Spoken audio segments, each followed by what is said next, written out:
देखिए ये 258 जो सांसद है ना, ये कुत्ते बिल्ली से भी ज्यादा गिरे हुए हैं, क्योंकि जब ये 5-5 लाख लोगों का नेतृत्व करता है, एक विधायक लगभग 2 से 2.5 लाख 5 लाख तक का विधायक बनता है, तो अगर वो अपने समाज की उस भीड़ की उस संख्या की काउंटिंग भी ना करवा पाए, गिनती भी ना करवा पाए, तो इसका मतलब तो ये हुआ कि इस देश में कुत्ते की, बिल्ली की, जानवर की, पेड़ पौधों की भी जनसंख्या गिनती होती है, यहाँ तक कि हिजड़ों तक की, किन्नरों तक की यहाँ पर जो है जनसंख्या काउंटिंग होती है।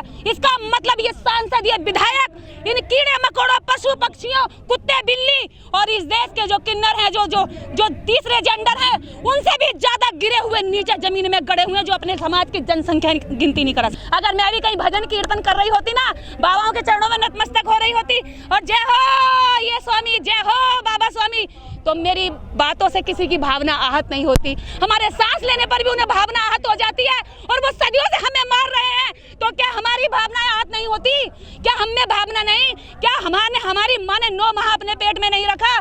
क्या हम रक्त मांस से नहीं बने हैं? क्या हमारे अंदर दिल नहीं है? क्या ये जिस्म उस रक्त से नहीं बना जिससे वो बने हैं? जब उनकी माँ ने भी उसी दर्द से पैदा किया है और हमारी माँ ने भी उसी दर्द से पैदा हुआ है। हर माँ की पीड़ा एक समान होती है बच्चे को जन्मते हुए, तो बच्चे के जन्म के बाद उसका सम्मान ऊपर क्यों और हमारा सम्मान नीचे क्यों? जो लोग व्यवस्था में ऊपर बैठे हैं वो हमेशा ऊंचे बने रहना चाहते हैं। आज इस देश के अंदर बहुजन समाज अपनी बेसिक जरूरतों के लिए लड़ रहा है, अपनी बेसिक नीड्स के लिए रात दिन मेहनत कर रहा है, और वो हवाई जहाजों में बच्चे पैदा कर रहे हैं। वो हवाई जहाज का सपना देखते हैं क्योंकि वो अपने बच्चों को हाथ से हवाई जहाज पढ़ाते हैं। इंग्लिश मीडियम अलग कर लिया हमसे, और हमारे बच्चे को आज भी हाथ से हल पढ़ाते हैं कि बेटा जा खेत में हल जोतता रहे और बेगारी करता रहे। देखिए ये नारा केवल झूठा है, ये दिखावा है, इसमें सबका साथ नहीं है, इसमें सिर्फ ब्राह्मणों का विकास है और साथ और वोट इन्होंने बहुजनों का लूट लिया, उनकी महिलाओं का ले लिया, उनके युवाओं का ले लिया, छात्रों का ले लिया, बेरोजगार करके ऐसे जो बच्चे हैं जिन्होंने आत्महत्याएं तक करी हैं, जिन्हें रोजगार ना मिलने की वजह से, तो इन्होंने सिर्फ और सिर्फ एक पर्टिकुलर कास्ट का फायदा करने के लिए बाकी सबको एक जुमला दे दिया कि सबका साथ सबका विकास। साथ सबका लिया है, विकास केवल कुछ लोगों का क्या है, या अडानी अंबानी का क्या है जिन्होंने देश को खरीद लिया। बांग्लादेश, पाकिस्तान, ठीक है, इस तरह के जो गरीब कंट्री है ना, उन्होंने भी अपनी जो भूखमरी की दर है ना वो भी कम कर लिया। उनके यहाँ भी हमसे कम भूखे लोग सोते हैं, यहाँ हर दिन 22 करोड़ लोग भूखे सोते हैं। तो किस जगह आप बढ़ा रहे? जिस एशिया का सबसे अमीर आदमी जिस भारत में पाया जाता है, एशिया का सबसे गरीब और भूखमरी का जो समाज है, जो गरीबी है, वो भारत के अंदर क्यों पाई जाती है? वो दरिद्री है, वो कमजोरी क्यों पाई जाती है भारत में? इसका मतलब सीधा ये है कि अमीरी गरीबी की जो खाई है वो बहुत ज्यादा है। वो अमीर इतना अमीर है कि एशिया का सबसे अमीर आदमी हमारा भारत देता है, और गरीबी इतनी ज्यादा है कि नीचे तबका इतना है कि यहाँ गरीब सबसे ज्यादा सोते हैं। तो ये आप इसी से आप देख लीजिए कि जो हंगर इंडेक्स है, जो वर्ल्ड हंगर इंडेक्स है, उसमें हमारा देश पहले 101वें स्थान पर आता था, आज वो 107वें स्थान पर पहुंच गया है जब से मोदी सरकार आई है। लेकिन मोदी जी 80 करोड़ लोगों को अनाज दे रहे हैं फ्री, तो वो भूखे क्यों सो रहे हैं? इसका मतलब ये है कि तुम इस देश के अंदर रोजगार नहीं दे पा रहे, यहाँ पर फैक्ट्रियों का निर्माण नहीं करवा पा रहे, यहाँ पर लोगों के जीवन को अच्छा नहीं बना पा रहे, यहाँ की आप बेसिक नीड उनके रोजगार के माध्यम से उन तक नहीं पहुँचा पा रहे हैं, उनको अच्छी शिक्षा नहीं दे पा रहे हैं। केवल लोगों को आप भूखमरी और गरीबी में रख करके 5 किलो राशन देकर उनका वोट ले लेना चाहते हैं, जैसे कि एक मुर्गे को पूरा उधेड़ दो और उसके शरीर से बाल बाल नोच दो, खाल नोच दो, और बाद में 2 दाने डाल करके ले कहकर उसको जो अपने झांसे में ले लो। आप ऐसे ही ये 5 किलो अनाज दे करके उसको अपने झांसे में लपेट कर और वोट ले लेते हो।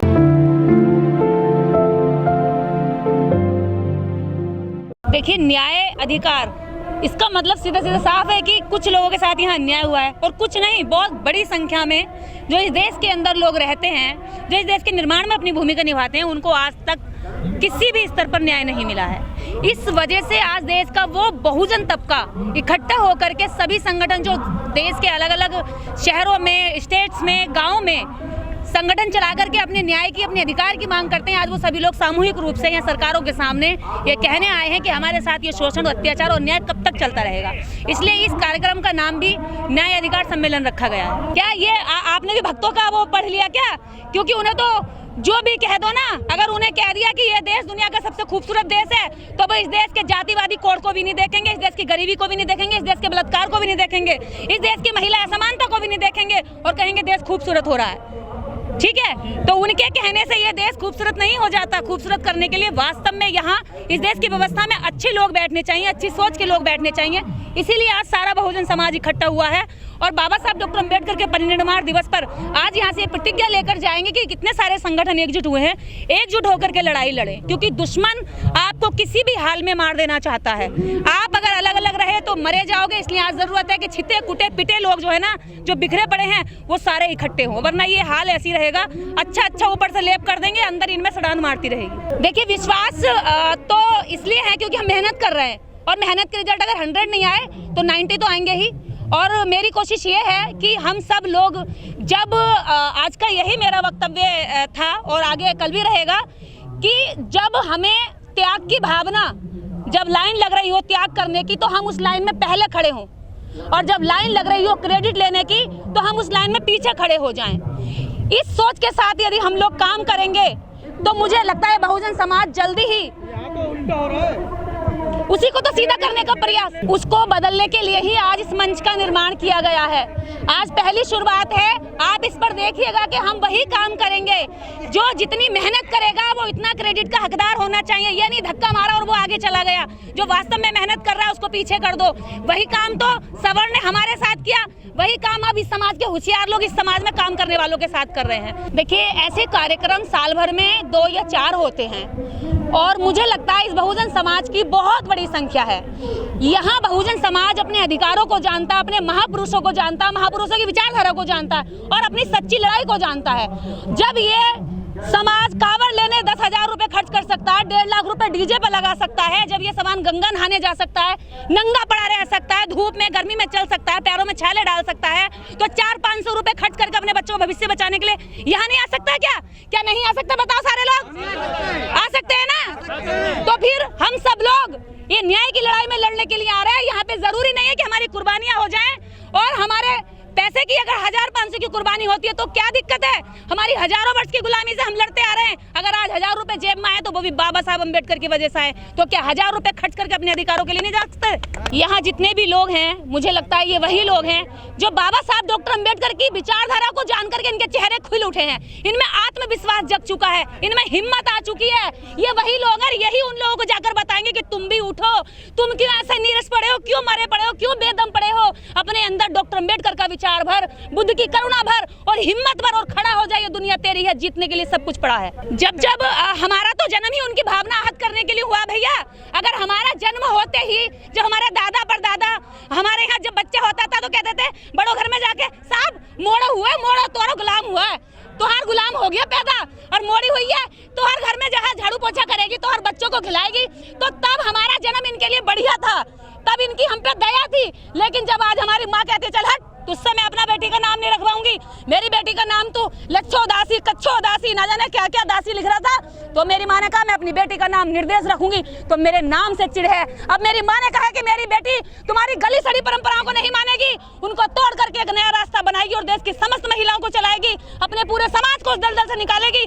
तो आज मेरे हर शब्द से भावना आहत होती है। इसका कारण है बहुजन समाज के लोग जो पढ़े लिखे हैं, जिन्होंने संविधान की बदौलत स्कॉलरशिप लेकर के, छात्रवृत्ति लेकर के स्कूलों में एडमिशन लिया, पढ़ाई करी, ग्रेजुएशन किया, वो लोग इसके जिम्मेदार है कि उन्हें उठ करके इन्होंने विरोध नहीं किया।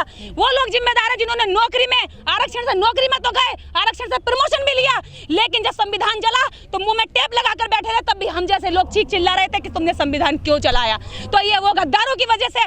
बाकी मैं गाँव की भली जनता को कभी दोष नहीं दूंगी, क्योंकि उन्होंने तो आज तक संविधान को जाना ही नहीं, उसे तो पता ही नहीं कि उसके संवैधानिक अधिकार कहां से आए हैं। देखिए, विपक्ष के पास एक ही काट है, विपक्ष आपस में टांग काटना छोड़ दे, आपस में कटिंग करना छोड़ दे।